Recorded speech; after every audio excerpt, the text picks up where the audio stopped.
그 칼럼 얘기를 이어서 하도록 하겠습니다. 그 칼럼에는 안 나와 있지만 사실은 칼럼에는 안 잡혀 있는 게 일주일 동안 너무 많은 게 변했어요. 칼럼에 안 잡혀 있는 내용 중에 하나를 제가 조금 그러니까 질문을 드리도록 하겠습니다. 미사일 실험하고 뭐 핵실험하고 정전협정 뭐 파기하고 지금 이제 모든 사람이 개성공단이 마지막 보루다라고 생각하는 거 있는데 그 사이에 칼럼 쓰고 난 그 사이에 뭐 개성공단도 이제 폐쇄하겠다. 그리고 실제적인 행동을 지금 뭐 한두 개 보여주고 있는 상황인 것 같습니다. 그래서 지금 상황 그 개성공단이 가지고 있는 의미나 아니면 이게 진짜 우리 통일부의 신뢰 프로세스 하에서 어떤 식으로 좀 다뤄져야 되는지 그 부분도 잠깐 소개를 해주시면 좋겠습니다. 저 초반에 이제 말씀하셨는 것처럼 굉장히 바쁜 일정 중에 하나가 북한이 제가 이 칼럼을 쓰고 나서 그 일주일 사이에 엄청난 또 새로운 그 상황을 또 조성을 했거든요. 그 중에 하나가 이제 예고는 했습니다만은 당 중앙위원회 전원회의를 개최를 했고요. 또 바로 이어서 이제 그 최고인민회를 이제 개최를 했는데 물론 이제 그 당국가 체제로 전환하면서 막 통상적인 이제 그 최고 결정 기구로서의 역할을 한다 이렇게 이제 볼 수는 있는데 거기에서 이제 그 결정된 사항 중에 하나가 핵무력과 경제를 병진해서 발전시키겠다 이런 아주 일종의 김정은 시대의 통치 이념이나 통치 그 노선을 확정을 한 것인데 이것은 북한이 지난해 이제 헌법을 개정하면서 이제 그 4차 상대회죠. 그때 이제 그 김정일의 업적으로서 핵 보위 국가로서의 그 위상을 헌법에 이제 서문에 이제 명문화한 거기에서 한 걸음 더 나가서 계속해서 이제 핵을 개발하겠다, 막 대놓고, 핵물질도 개발하고, 핵무기나 그 운반 수단인 미사일까지도 계속해서 이제 강화해놔. 그것이 이제 체제를 보유할 수 있는 유일한 수단이라는 점과 또 하나 이 사람들이 이제 얘기한 것 중에 하나가 핵이라고 하는 것은 자기네들 기준에서 보면 핵만 확보하면 재래식 그 군비나 재래식 장비나 또 거기에 많은 군인을 투입해서 방위할 그런 그 비용이나 노력을 덜 들여도 된다. 핵만 있으면 누가 우리를 감히 침범하겠는가.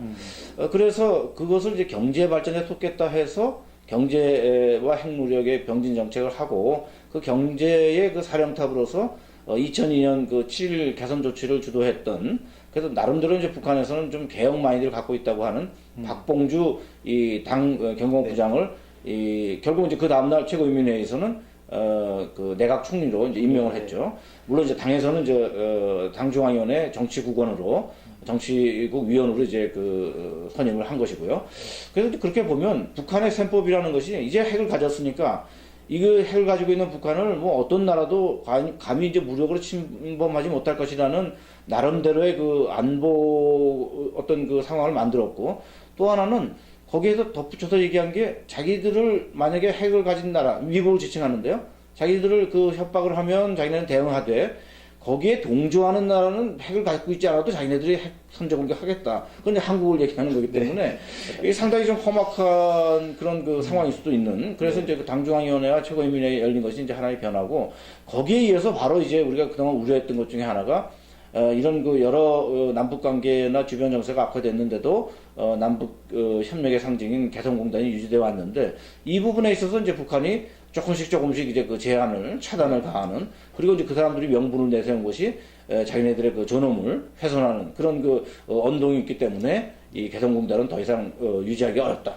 이래서 이제 남한을 이제 압박을 하고 있는 그런 형국이죠. 네. 그 오늘 있었던 일입니다. 오늘 있었던 일.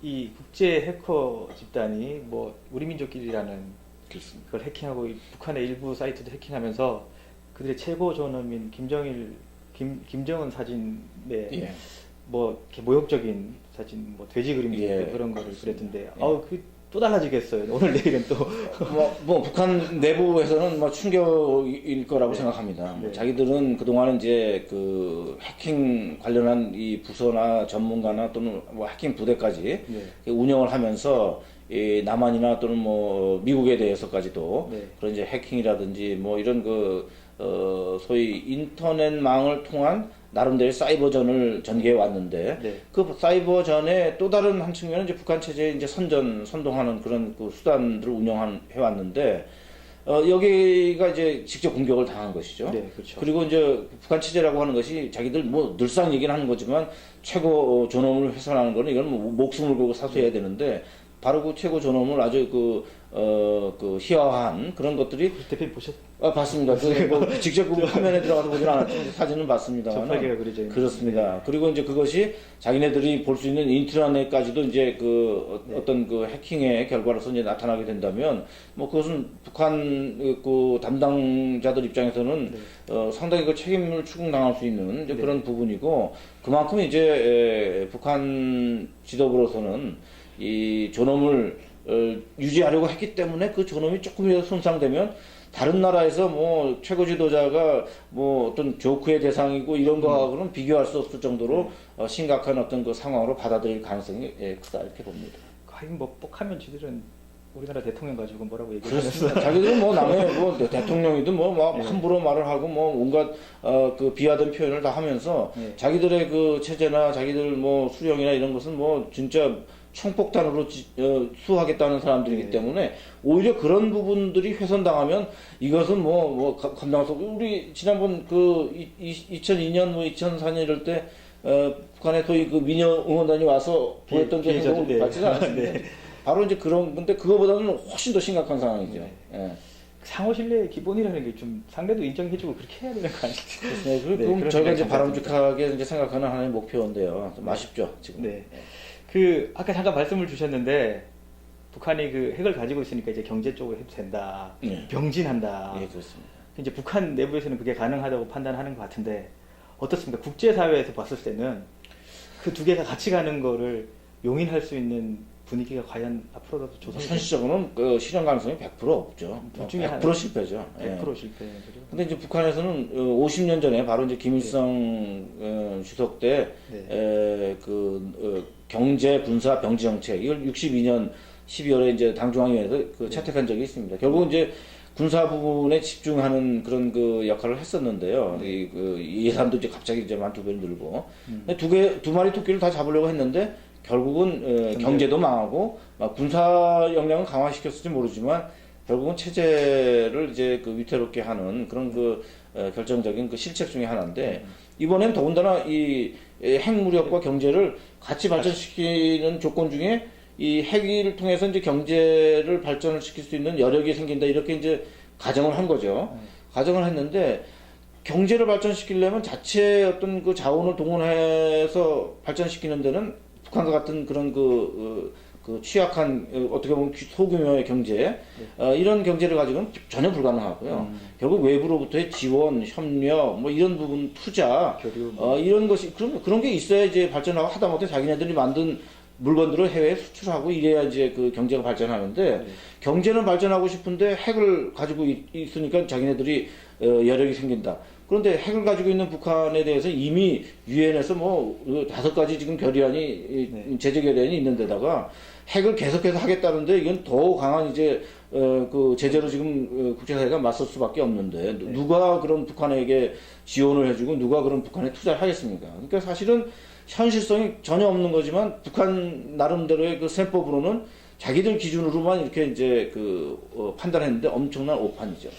누가 그렇게 셈을 하고 있을까요? 맨날 오판을. 오판하는 건 역시 뭐 지도부가. 그러니까 지도부의 지금 행태를 보면 물론 이제 그 최고 지도자인 김정은이 나이가 어리다든지 경험이 없다든지 뭐 그런 부분은 우리가 충분히 이해합니다만은 그 주변에 있는 그 핵심 참모들이 이 어떻게 보면 충성 경쟁을 하는 그런 모습이죠. 그러니까 충성 경쟁 하려면 이게 지도자든지 우리가 이 핵을 이제 보유했으니까 우리를 다 이제는 무시 못할 겁니다. 우리 그 어떤 목표를 이제는 자신 있게 밀고 나가면 됩니다. 우리 국민들도 인민들도 자신 있게 지금 뭐 지도 정지를 위해서 모든 걸 다 합니다. 이러면 이 지도자의 생각이 이제 그러면 우리가 이 핵은 가졌으니까 이제 경제를 발전시키는 것만 하면 되겠네. 박봉주도 부르고 이렇게 해서 이제 한참 이제 어떤 분위기가 이제 열띤 그런 상황인데 현실은 뭐 그런 북한을 하다못해 가장 우방인 중국마저도 지금 제재를 오히려 지금 더 강화하고 있는 상황이고 남쪽에서도 북한에 대해서 뭔가 좀 개선의 의지를 가진 정부가 출범했지만 지금 현 상황에서는 뭐 그런 북한을 상대로 해서 지원을 하거나 또는 경제 교류를 활성화할 수 있는 그런 여건이 전혀 되지 않죠. 나름 자기들은 살짝 들떠 있는 분위기겠어요. 엄청 자신감을 가졌죠. 왜냐하면 자기네들 그 할아버지, 아버지가 그 이루려고 했던 꿈인데 핵무기를 보유하고 그 운반 수단인 이 로켓을 이제 개발하고 하는 건데 이것을 뭐 어쨌든 작년 12월과 올해 2월 달에 네. 상당한 역량을 과시를 했기 때문에 또 네. 북한도 그렇게 한 것이 정치적으로 엄청 성공이라는 걸 숨기지 않았어요. 그만큼 이제 자신감이 있다 해서 뭐 과학자들 다 평양을 불러 모으고 그것을 이제 따라 배우기를 하고 이렇게 이제 선전을 했는데 그런데 그것은 이제 거기까지죠. 네. 그 다음에는 이 상황 자체에 대해서 혼자 살 수 있는 체제도 아니고 또 주변 국가들이 이미 북한의 그런 도발이나 잘못된 행태에 대해서 교정을 할 것을 지금 아주 강하게 지금 요구하고 있는 이런 상황인데 그것을 무시하고 과거처럼 또다시 도발하면 보상해주는 그런 것을 반복하려고 하는 것은 뭐 북한만의 아주 이기적인 네. 잘못된 그런 네. 그 셈법이다 이렇게 생각이 됩니다. 그 자신감 때문인가요? 좀 달라진 게 있다면은 예전에는 뭐 소위 말하는 그 누가 얘기했던 남쪽 정부를 타겟으로 했는데 이제는 뭐 대놓고 미국까지 직접 타격하겠다고 이렇게 그렇습니다. 위협을 하고 있습니다. 예. 예전에는 그런 적은 없었던 것 같은데 뭐 괌이다, 미군 기지다, 뭐 예. 다 타격하겠다고 이렇게 하고 있는 상황이고 예. 미국 정부 같은 경우도 미국 같은 경우에도 보면 가만히 두지 않겠다는 걸 행동으로 보여주고 있는 그렇습니다. 상황인 것 예, 같아요. 예. 이렇게 뭐 스텔스 왔다 가고 뭐 잠수함 왔다 가고 뭐 예. 그런 걸 행동으로 보여주고 있는 상황인 것 같은데 그렇다면은 지금 이 상황이 대한민국 정부와 북한이 해결해야 되는 문제가 아니고 뭐 신뢰 프로세스가 만약에 필요하다면 이게 예전보다 더 이 치밀한 국제 공조에서 움직여야 되는 그렇죠. 상황이 아닌가 또는 예. 뭐 미국을 직접 위협하고 있으니까 그래도 예전보다는 훨씬 더 치밀한 그 한미 공조에 의해서 이렇게 다뤄져야 되는 신뢰 프로세스가 필요하지 않을까라는 생각이 드는데 어쨌든 뭐 칼럼에서는 아직 그 예. 문제를 안 보여주셨는데 그런 것도 좀 달라진 상황에 맞춰서 얘기를 해주신다면은 그렇습니다. 실제로 이제 북한이 그 3차 핵실험을 하고 나서 그 결과가 지난 2차 핵실험 때보다는 훨씬 더 이 그 폭발력이라든지 또는 뭐 자기들 주장대로라고 한다면 이번에 우라늄 농축 우라늄 가지고 이제 핵폭탄을 만들었다면 지속적으로 이제 그 핵 폭탄을 제조할 수 있는 그런 그 여력이 생긴 셈인데 그런 자신감을 가지고 이제 공공연하게 이제 핵 위협을 하는 거죠. 남한에 대해서도 뭐 과거에는 그저 단순히 불바다 정도로 얘기를 했다면 이제는 뭐 잿더미라든지 뭐 최종 파괴라든지 뭐 아주 그냥 뭐 남한이 흔적도 없이 사라질 걸로 생각할 정도의 그런 위협을 하고 또 나가서 이제 로켓을 그 성공시키고 나더니 그 다음에는 뭐 본토 뭐 워싱턴 공격하는 뭐 동영상도 물론 상당히 조잡한 그런 영상입니다만은 그런 걸 이제 띄워놓고 이제 그것을 또 공개적으로 뭐 선언했다. 유엔에도 이제 그런 걸 보내고 말이죠. 이런 그 좀 무모할 수도 있고 또는 좀 엉뚱하기도 한 그런 이제 협박을 하는 배경에는 역시 이제 그 워싱턴이나 이 북경이나 베이징이나 이런 그 강대국들의 관심을 좀 끌어모으려 하는 그런 이제 의도가 이제 굉장히 크고요. 또 하나는 우리가 그런 그 북한에 대해서 그러면 저 뭐 아직 능력도 없는 그 북한 어떻게든지 좀 옥죄어가지고 좀 끝내자 이렇게 생각할 수도 있는데 사실은 북한의 핵 능력이 아무리 조잡하다 하더라도 그 자체가 하나의 그 소위 우리가 더티범이라고 얘기하는 것처럼 그냥 던져버리면 그 우라늄 그 어떤 방사능에 의해서 정말 많은 사람이 애매한 사람들이 희생을 당하니까 우리로서는 이제 그런 북한을 관리해야 되는 그런 그 책임이 있는 것이죠. 근데 우리가 북한이 얘기하는 것처럼 남한만 상대하는 게 남한은 항상 자기네들이 미국을 상대로 한 하나의 종속 변수를 보기 때문에 우리가 앞에서 이제 북한을 끌어가기에는 현실적으로도 좀 그 부족한 측면이 있고요. 또 우리가 굳이 북한을 우리 자체로만 또 다룰 수 있는 그런 그 상황이나 그런 필요성도 없기 때문에 과거에 우리가 이제 북한 핵 문제를 다루기 위한 육자회담이라고 하는 그 다자 채널이 하나 있고요. 또 하나는 지금 이제 물론 박근혜 정부가 출범하면서 첫 번째 정상회담도 이제 한미 정상회담으로 결정이 된 것처럼 한미 간의 이 동맹 체제를 강화해서 북한이 지금 위협하는 데 대해서 충분한 억지력. 그 억지력이라고 하는 것은 북한이 열을 가졌다면 우리는 한 100 정도의 위력을 가져야 그게 어느 정도 이렇게 좀 균형을 이룰 수 있다고 이제 우리가 생각을 하는데 그런 면에서 미국도 상당한 물론 북한의 그 위협을 그 고지고대로 받아들인 건 결코 아닙니다만은 북한의 그 위협이나 아니면 그런 돌발 상황에 대해서 심각하게 좀 우려하는 그런 측면 때문에 이제 과거보다는 훨씬 더 이런 그 첨단 무기를 또 한미 간의 그런 어떤 또 미국의 한반도에 대한 해구상 네. 또는 한국에 대한 그 동맹으로서의 그 어떤 그 역할 이런 것들을 더 보여주고자 하는 그런 그 노력이 좀 있었다고 이제 생각이 되고요. 그런 면에서 우리가 그런 한미 간의 그 군사적 동맹이나 또는 이 한미일 이 세 나라 또는 거기에 이제 중국까지 포함해서 네. 이 북한을 외교적으로 네. 관리할 수 있는 틀을 만드는 것 그렇게 확고하게 억지력을 갖는 것이 북한에 대해서도 하나의 경고고 억제가 되지만 우리 내부에서도 여러 가지 지금 뭐 이야기들이 나오지 않습니까? 뭐 불안하다고. 네. 핵무기를 만들어야 된다는 것부터 시작을 해가지고 뭐 여러 그 이견들이 이제 생기는데 그런 부분들을 이제 조율하는 것이 이제 앞으로 우리 정부가 그 선도적으로 또는 리더십을 발휘해야 될 그런 부분이라고 생각합니다. 그 통일부에 대한 신뢰 프로세스를 얘기하고 있는데 조만간 외교부가 준비한 한반도 신뢰 프로세스가 나와야 되는. 그렇습니다.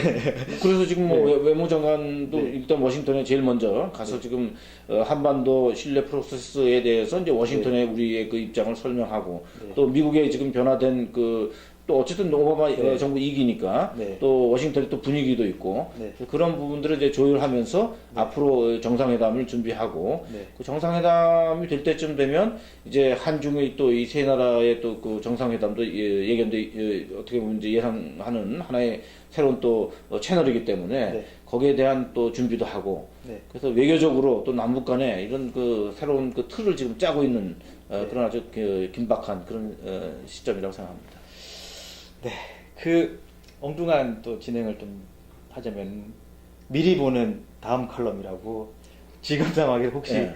교수님이 칼럼을 하나 더 쓰시는데 예. 지금 이제 이번 칼럼에는 못 담았고 앞으로의 칼럼은 이런 방향으로 하나 쓰셔야 이건 반드시 칼럼으로 써야겠다 라는 주제와 내용이 있으시면 하나 잠깐 소개시켜주시면 아직 뭐 구체적으로 엉뚱한 질문입니다. 그렇습니다. 근데 사실 이 지금 한반도 상황이라고 하는 것은 사실 북한에 의한 이제 도발을 우리가 어떻게 효과적으로 네. 그 대응하느냐, 네. 어떻게 이제 선제적으로 억제 틀을 만들어야 되느냐 이것이 이제 큰 과제이면서 네.